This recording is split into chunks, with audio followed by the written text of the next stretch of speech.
Hello and welcome to DEI Advisors. My name is Elliott on behalf of DEI Advisors, and today I am really thrilled to have Stephanie Linnartz, the president of Marriott International, as our guest today. And I have to say, when we started doing these podcasts, the very first person I wanted to interview was Stephanie. So I'm really thrilled that she's here today. Welcome, Stephanie. Thank you for having me, Lan. It's great to be with you. Thank you. We'll talk about Stephanie's amazing career. And I think Marriott International doesn't need any introduction, but what I think is kind of astounding is the breadth of the portfolio that you oversee, Stephanie, which is over 8,100 properties in encompassing 30 major hotel brands and in 139 countries and territories, which is kind of amazing. And you're probably going to grow wings if you have to go to all those places.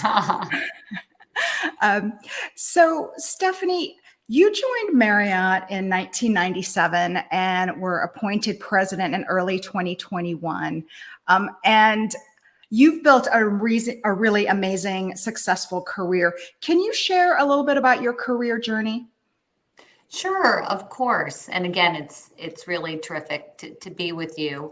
I can't believe that this July I just celebrated 25 years with the company. It's pretty hard to believe. You blink and time goes by. But as you noted, I started in 1997. I joined Marriott right out of business school. And previous to business school, I should mention, I worked very briefly for Hilton. And as you know, as one of my dear friends, I grew up in the hotel business and restaurant business here in the Washington, D.C. area. But I joined Marriott in 1997 in finance at a business school.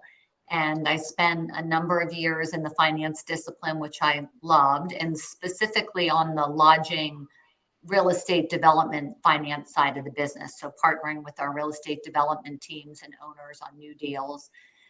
Did that for a number of years. And then a friend and mentor of mine, Amy McPherson, who's since retired from Marriott, but she was a fellow finance person and moved over into revenue management. And when she moved over to lead that discipline, she convinced me to leave finance and to kind of move to a different part of the organization. And that kind of began a long journey in the sales and marketing space, doing a variety of different things. Over the next number of years. And I've really worked at every department you can think of at Marriott. And as you noted also in 2021, after the tragic passing of Arne Sorensen, became the president of the company, which is a tremendous honor. But of course, the circumstances under which all of that happened were quite difficult. And I'm sure we'll talk a bit about that. But it's been an amazing gift to work for this company and see the world. And most importantly, to work with so many amazing people. And yeah, it's been really terrific. It's an amazing trajectory. Can you share maybe some of the factors that you think contributed to your success? Well, I think the most important thing I think that's helped me over the many years I've been at Marriott is all the people that I've worked with. It's the team, whether it's been my bosses, my peers, people that as I started to take on more and more management roles and started to have my own team that I managed. At the end of the day, our business is a team sport, and it's all about the people you work with. And I've been very blessed to work with mostly terrific people, but you learn from people that aren't so terrific either, right? As well as the people that are amazing, which again, I've been blessed to say is the majority of the people in my career. But that's really been, I think, the most important factor is been, again, and particularly as I became a leader, surrounding myself with a diverse team, diverse in terms of how the team looks, right? What is women, men, race, ethnicity, country, but also diversity of thought. So I think working with and around and building a diverse team has also been another key to, the lucky journey I've had here at Marriott. Wonderful. So, you talked about your spectacular journey, but it hasn't been without its challenges and setbacks. Can you share a challenge that you encountered and how you eventually prevailed, maybe some lessons that you learned from it? Yeah, I mean, like anyone who's worked for a company for a long time, there's been good times and bad times, right? And when I think about our business, I think about, one of the toughest times was, after 9/11, 2001, Marriott lost a hotel and associates during that terrible tragedy. And it was a tough time then for the travel industry. I had just, left not too long before that to join revenue management. So kind of helping the company navigate through its, at least in terms of my time at Marriott, one of its toughest financial crises, but also just the human tragedy of 9/11 was significant. And, so that was tough. And of course, from a impact on travel, people don't realize it was relatively light compared to other things, right? Our worst quarter after 9/11 was only quote unquote down negative 15%. The 2008, 2009 financial crisis was another really tough one. Again, because all of these financial crises, they're tough in terms of the company making money and hitting earnings, but they're the part that's the toughest is the impact on human beings, right? People losing their jobs. And, it's very, very tough, obviously, on our ownership community when we go through these really rough downturns in the hotel industry. But there's nothing that can compare to how challenging the pandemic was, right? I mean, the pandemic was just devastating. And in the case of Marriott International, Arne Sorensen, our CEO, was sick with pancreatic cancer and dying. So it was there's no time in my career that has been more challenging than living through COVID. And again, we weren't the only company or the only industry, but it was made particularly difficult by, how sick Arne was. Yeah. Yeah. And the lessons there are to keep your head down, right? And we can talk about the pandemic specifically, but the lessons I learned, the most important lesson I learned is, this too shall pass, right? And that you always get through these tough times as long as you have the grit, determination, will, you keep the company and people first. That's always what the focus is, and you get through these times. And again, it's been proven time and time again. Yeah. Yeah, and you mentioned the pandemic. Let's talk about the pandemic, because you mentioned surrounding yourself with a great team, a diverse team. And of course, during the pandemic, the first thing we did was we withdrew from everybody around us and had to learn new ways of doing it. Can you share how did you find the courage and grace to lead Marriott at that time? I mean, what did you find initially that you needed to think about and do? And then how did your focus evolve over time? Yeah, again, some context for the pandemic quickly again. So I mentioned 9/11, worst quarter down negative 15%. 2008, 2009 financial crisis, worst quarter down negative 25%. The pandemic in April, overnight, or April 2020, our business was down 90% overnight globally. 25% of our hotels completely shuttered, 80% of our associates furloughed or laid off, depending on corporate headquarters, all the hotels. I mean, it was devastating. Bill Marriott, who just recently retired as our executive chairman, 90 years old, has seen a lot. And when he was talking about the pandemic, I'll never forget him saying something along the lines of, this isn't my first rodeo. I've seen a lot of downturns and tough times, but it's by far my worst. So when Bill Marriott says that, it does give you some real context for how bad things were. And I think it's worth noting, and Lan, you and I have spoken about this before, that when you think about, my company, our industry, it skews very female, very minority, very youth.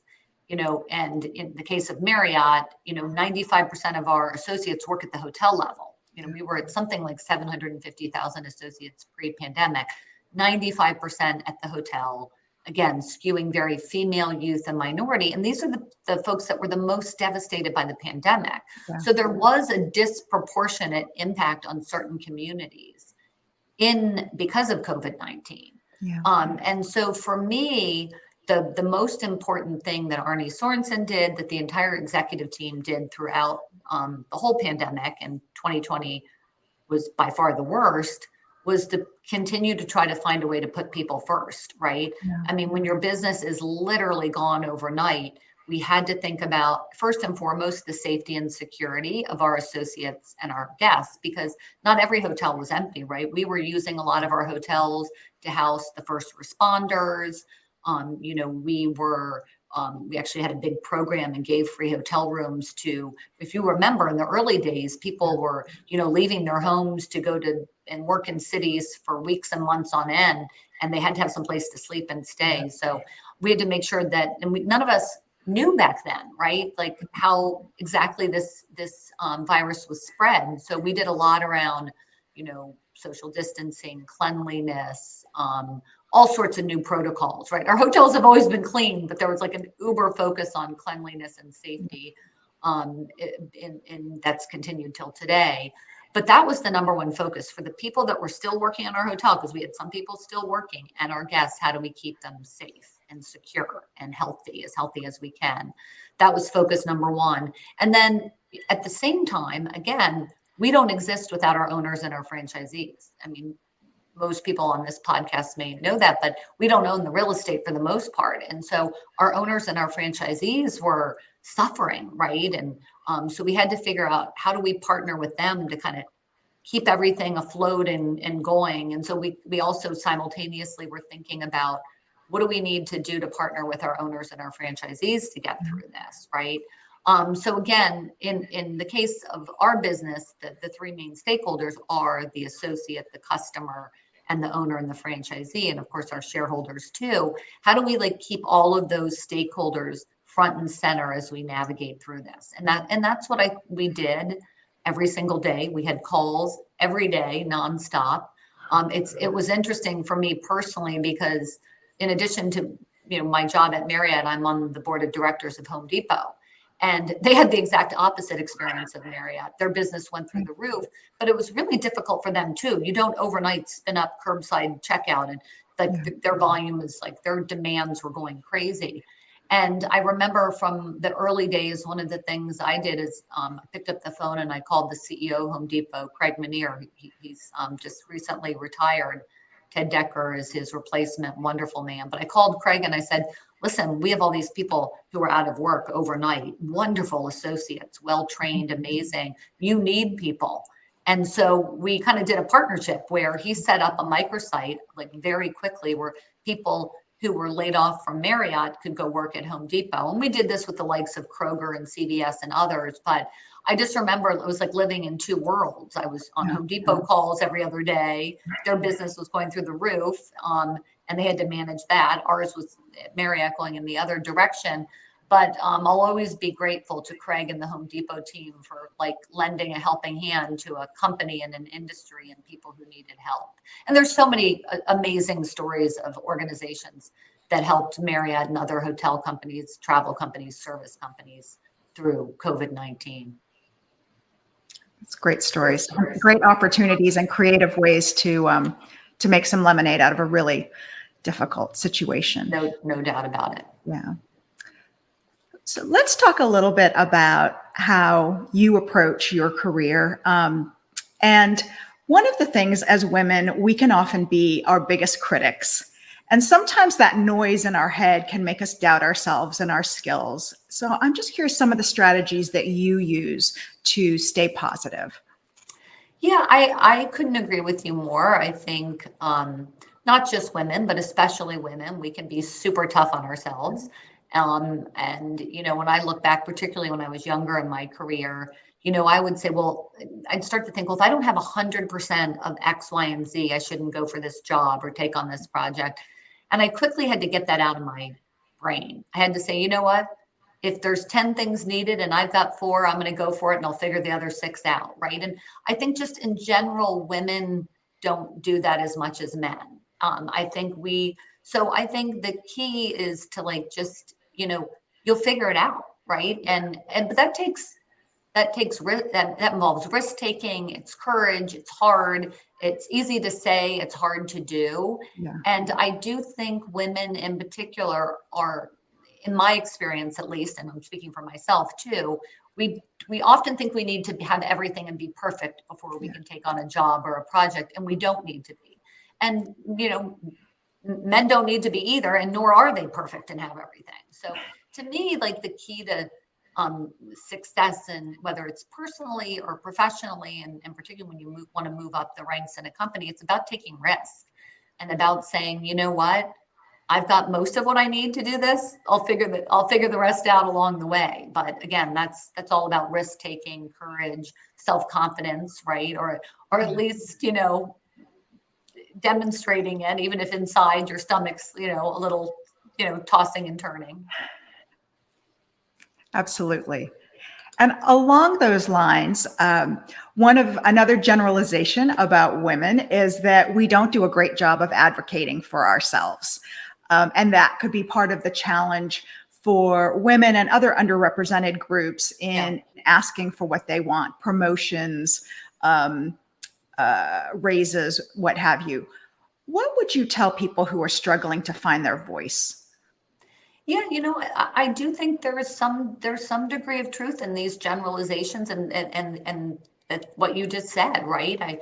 I think, again, I'm speaking from my own personal experience and what I've seen at 25 years at Marriott, but I often have seen women in particular, but different minority groups, et cetera. It's like, you don't always advocate for yourself, or, there's it depends on how you define it, but self-promotion doesn't need to be a bad thing, right? Depends on how you do it and the way you do it and the context in which you do it.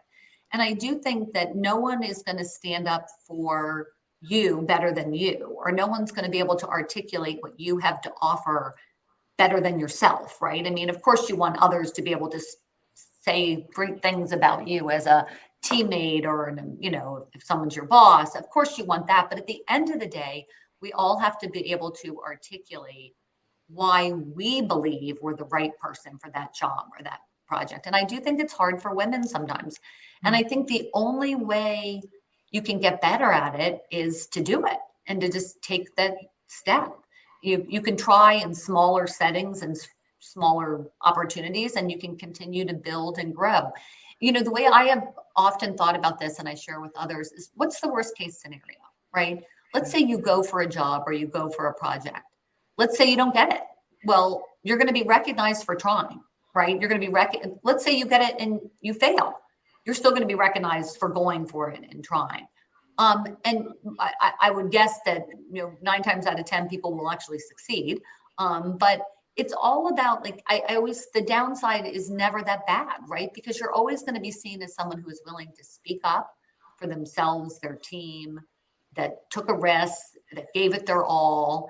And, again, you learn as much from your failures as you do from your successes. So I think it's all about just putting whatever that is that you're afraid of in context and saying, the worst case scenario, the downside is not that bad, and just going for it.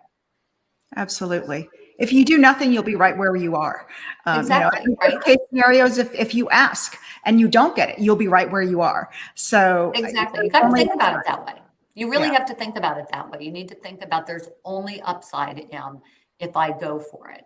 And again, I think what you'll find when you do that is you have a very good chance of getting it, particularly if you're smart and talented and hardworking, and you're being realistic about what you're trying to take on or the job you're going for, right? We all have to know where we are in our career journey and have some self-awareness about what we're good at and not good at. I'm not suggesting that everybody can do everything, right? That being said, if you're self-aware and confident in a healthy, good way, I'd bet 9 times out of 10 people are going to get the job. And I do particularly encourage women to think about it that way. It's great advice. It's great advice. So I wanted to dive a little bit into this concept of an assertiveness double bind, because I find women sometimes experience this, maybe not sometimes, a lot of times. There's this idea that if you, as women, you want to be liked, you want to be nice, but there's this concept that if you're too nice, you're not really good at your job. And on the other hand, if you're really good at your job and very confident and very assertive, it comes off it doesn't come off well for women sometimes, and they end up being disliked. And that also impacts their ability to promote the ideas and the projects that they want, and also to get promoted and continue in their career progression. Can you speak a little bit to how, this might have happened for you, if you've experienced it, and how you... Yeah, no, I think you're raising something that does happen. It's true. It's a little uncomfortable to talk about, right? Because I'm very lucky to say I have not seen a ton of that at Marriott, but I've seen some, to be honest. But you're talking about a tough thing that we should talk about, and I do think it is a little bit more difficult for women. And it is possible to be both tough, right, and assertive in the right way, and kind and good and caring, and you can do them both. And I think for me, the way I think about it, and I encourage everybody to think about it, man or woman, is first of all, you have to be your authentic self, right? Yeah. We all have to just be who we naturally are, for me personally, I found is that I like to think I'm a kind, nice, good person, but I can be tough and demanding too. I'm very demanding on myself, and I can be demanding on my team. But I think you always have to have the right mix and blend, whether you're a man or a woman, of, you can't be all one or all the other. And you need to find when it's appropriate to be tougher and more demanding, and when it's time to maybe really just focus on the kindness part and the caring part, right? And I think it's an intuition for so many of us of when to do that.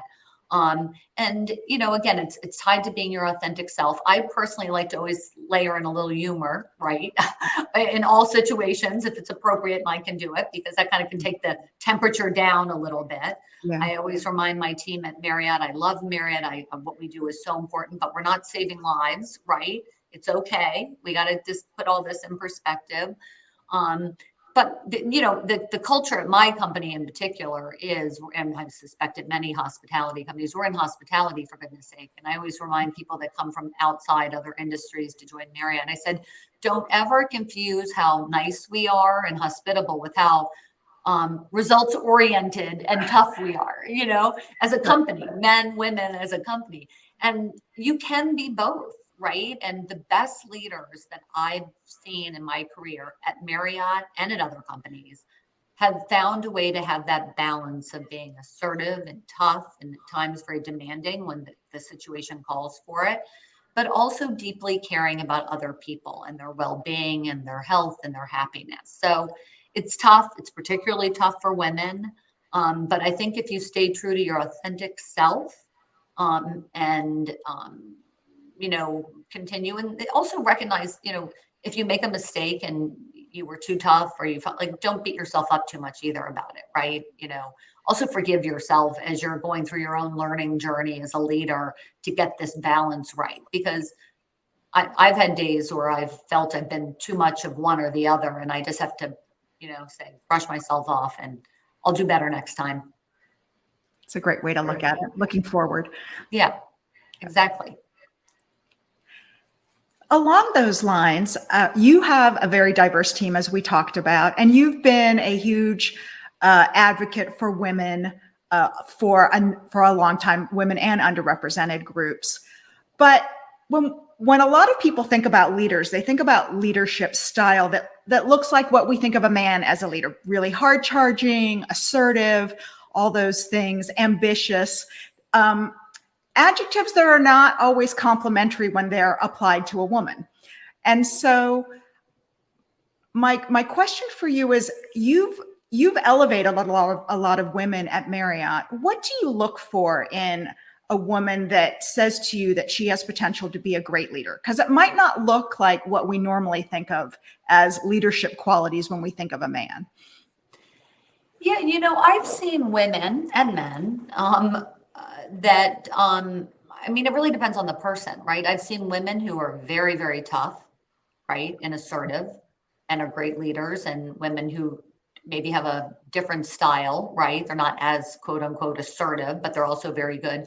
To me, when I'm looking to see if someone's a great leader, whether it's a man or a woman, their style, of course, is always something you observe and you interact with. But at the end of the day, it's also about results, right? Like, is the leader delivering business results? And that includes building their team, right? So when I look at someone on my team, someone, let's say, who reports to me, I look at, well, how do they treat their own team? And how are they developing the next set of leaders that reports up through them and what's their style in doing that, right? Their style in developing and mentoring. Do they have a diverse team? And it's again, ethnicity, gender, race, and also a mix of insiders and outsiders. I often think when I look at someone, do they have a leadership style that encourages hiring some people from the outside, right? Outside of Marriott. That's kind of a sign of risk, the appropriate risk taking, and realizing that diversity can have many different definitions. And so to me, leadership style is almost like we all have our own style and personality. So I have worked with all different types of leadership styles. But to me, the most important thing for me is a leader treating his or her team the right way and developing their team and delivering results. I mean, at the end of the day, we have to produce business results for our companies, right? And that's what our shareholders are demanding of us, as they should. So again, this leadership style thing, I think, is it's complicated, right? But again, to me, it gets back to being your authentic self. Your style has to be your authentic self. Not that we can't all tweak and adjust if we get feedback, right? I'm not saying people can't change at all, but there has to be something that's inherent to who you are as a person. Absolutely. I mean, trying to lead a group of people in a way that isn't authentic to yourself, it's not going to come off well. They'll know right away. 1,000%. Yeah. 1,000%. And not everybody wants to lead people either, right? There are people that want to lead a smaller team, or some people that want to be an individual contributor. That's okay too. But for people who want to be a leader, again, I'll speak for my company, but I think this cuts across not just corporate America, but all disciplines, whether it's medicine or academia. It's like, you have to care about other people to be a good leader. You have to genuinely care about other human beings, not just about your own success and your own advancement, but you have to genuinely care about other human beings to be a good leader. That's wonderful advice. People are not going to follow you if they don't feel like you care about them. No, loyalty is a two-way street, right? Absolutely. Absolutely. You mentioned Amy McPherson earlier. Can you share who are some of your mentors or champions in your career who had a big impact on you, and maybe share a time when they supported a crucial turning point in your career? Yes, earlier in my career, Amy McPherson was certainly a friend and a mentor. That was very, very early in my career. But the biggest mentor I think I would have to call out would be Arnie Sorensen. I reported to him for about 8 years before he passed away in 2021. And, Arnie was, to me, a definition of a great leader. Like all of us, not perfect. None of us are perfect, right? He was pretty darn close, but he was a really good listener, right? Mm-hmm. And he always gave me opportunities, and he would listen to me, whether it was a new business idea or taking a risk on something. I mean, Arnie was very, this word is overused, but it did apply to him. He was very strategic and, of course, thought about the most important thing is growing Marriott's core hotel business, but he was willing to think about new business ideas and launching adjacencies that made sense for Marriott Bonvoy, our loyalty program, or to help, just build our overall consumer base, which helps our associates and our owners. But Arnie would be probably my biggest champion. And he was very demanding, by the way, and he expected results. But when you delivered for him, he gave you more opportunity, bigger projects, thornier projects, promotions, more departments. You had to earn his trust, but once you earned it, then he trusted you. And he didn't, in my case, he didn't micromanage me. He trusted me to run my area and to deliver results for him, and to always be completely transparent with him on what was going well, but also what was not going well, right? And so he was just a really good leader, a champion for women and minorities. Arnie really walked the talk. He didn't just talk about diversity, equity, and inclusion. He really delivered it in terms of the most senior people in the company and lots of other examples. And again, not just women, but people of color, and really the broad definition of diversity, race, gender, sexual orientation, thought, you name it. So he was just really, to me, I miss him very much, but he was probably my biggest, in my career, my biggest mentor. Thank you for sharing that about him. Yeah, he was a wonderful man. Let's move over a little bit to work-life management, because you wear a lot of hats. And work-life, we've called it work-life balance, work-life management. I'm not sure if it really exists. Maybe it's a myth, but I know that you have in the past woken up before the sun to send emails and speak with Europe. And you've also done conference calls after dinner with your family, with Asia. So you wear many, many hats as, you know, a leader of a global company, a mom, a daughter, a spouse. What are some of the strategies that you use to manage all these roles at the highest level?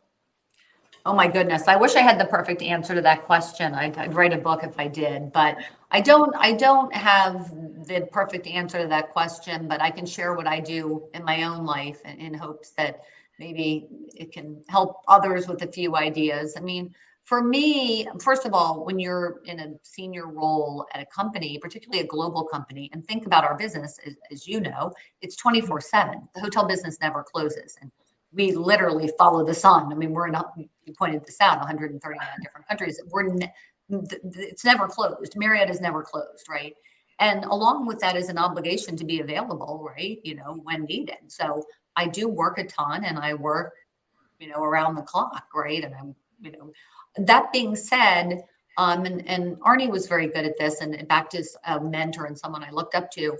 What's most important to me, as much as I love my career and everything, is my family and putting my family first. So there's not endless hours in the day. For me, I really prioritize three things.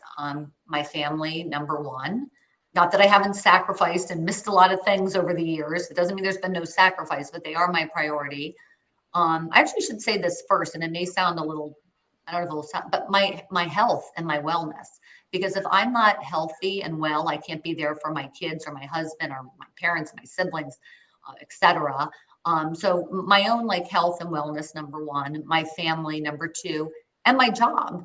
And there's not much time left for anything else afterwards. I mean, I'm not in a book club and I don't play tennis, or I mean, I pretty much work and spend time with my family. And I do like to exercise. As you know, I love to run. I try to run a few days every week or do the Peloton. And try to eat healthy. And, you know, again, I'm a big believer that if we don't take care of ourselves emotionally, physically, spiritually, then the rest doesn't matter. So yeah. I just think but these people that say they can do everything simultaneously, I just don't think it's possible. And, you know, again, I get back to this concept of a little bit of self-forgiveness and grace. You know, I have missed important things for my kids, which is tough and heartbreaking, but I try to give myself some grace that I'm being a good role model, not just for my daughter, but for my son. And, you know, they need to see women in leading, and so it's not easy.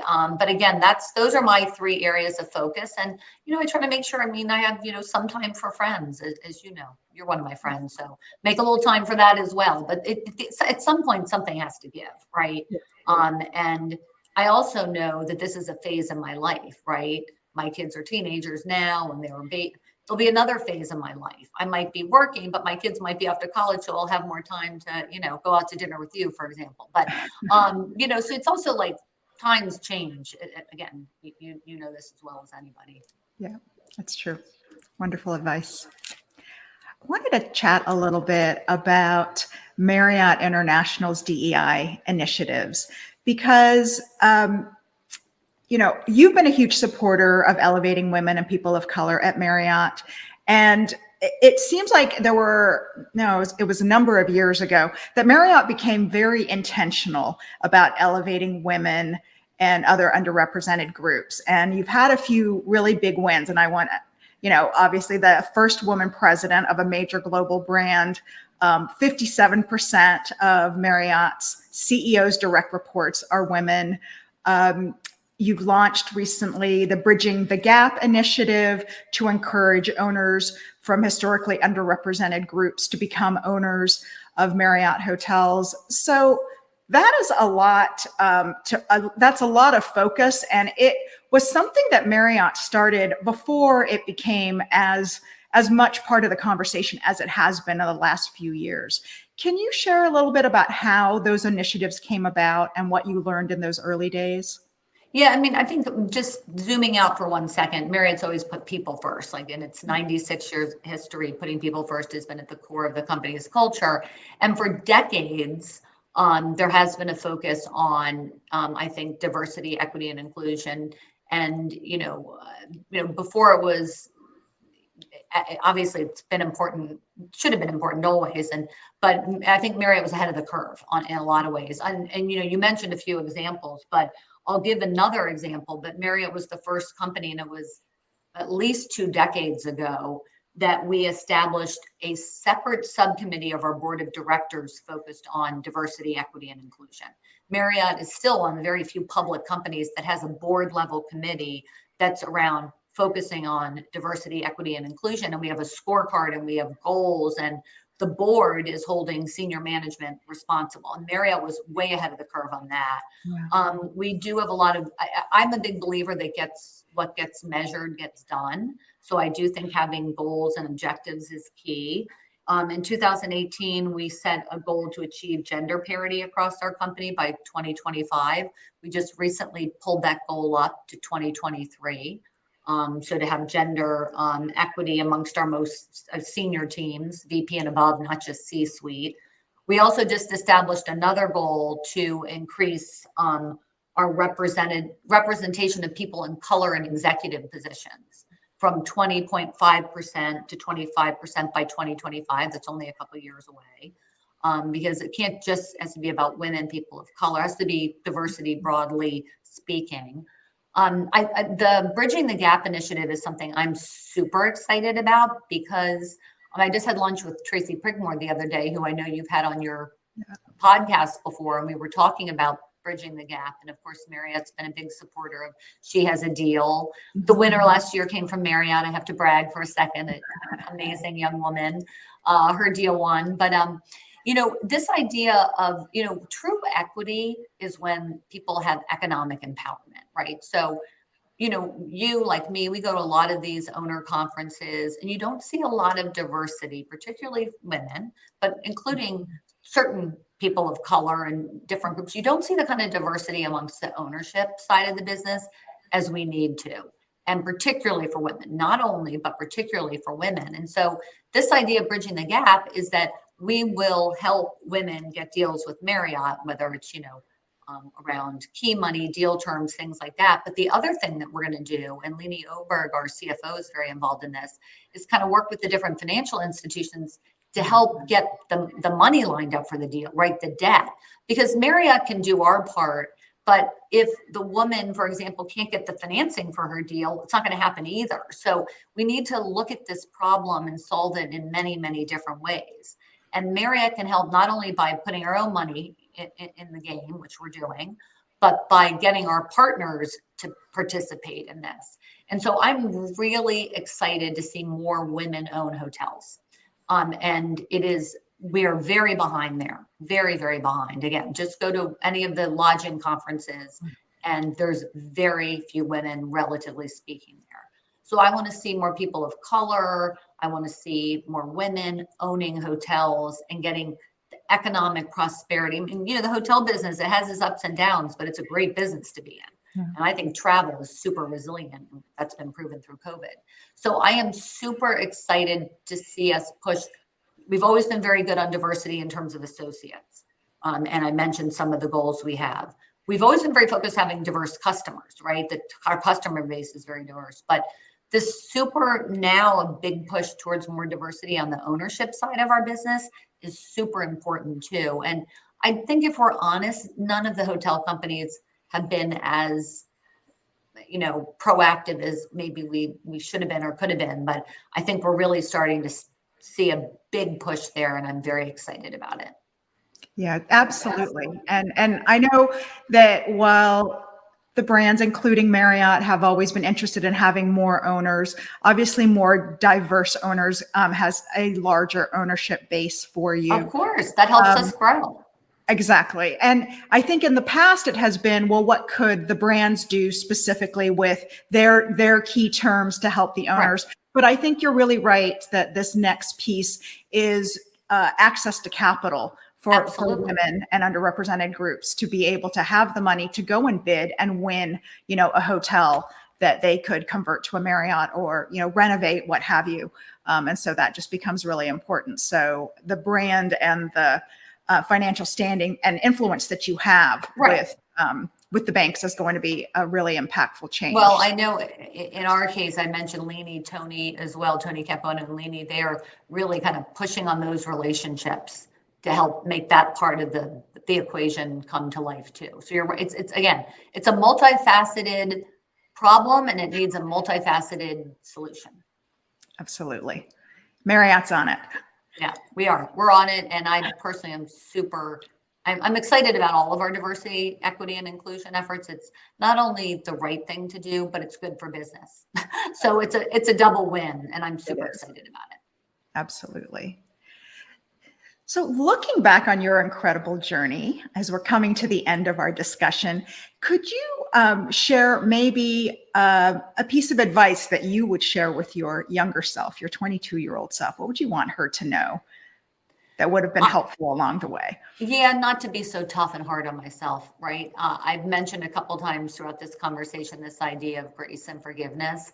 And when I was younger, I'm not so sure I wasn't very good about, thinking about things that way. And I think, and I'm really talking, and of course we always have to have grace and forgiveness with others, but I'm talking about with yourself, and in my case with myself. And, I was very, very tough on myself. If I made one mistake or one thing didn't go well, the world was going to end. And as I've gotten older and wiser, there's some advantages to age, is I've realized that it's all going to be okay, right? And it's all going to work out at the end. And you just have to believe in yourself, try your hardest. And again, when you fail, and I still fail to this day, right? We all do, but to not take it so tough and so personally. I do think women in particular take things super, super personally. I know I do. Mm-hmm. And I'm not saying I've gotten over that completely, but just to try to not take things quite so hard and personally and put them in the right perspective, particularly failures, and particularly when things don't go well. Wonderful advice. Thank you so much, Stephanie. That was wonderful. And for our viewers, if you would like to check out more videos, you can go to our website, which is deiadvisors.org, to see other wonderful leaders share their career journey. And Stephanie, thank you so much. Really appreciate your sharing your journey and your perspectives and the things you've learned along the way. Well, thank you, Lan, and thanks to DEI Advisors. Really admire what you're doing. So keep up the great work. Thank you.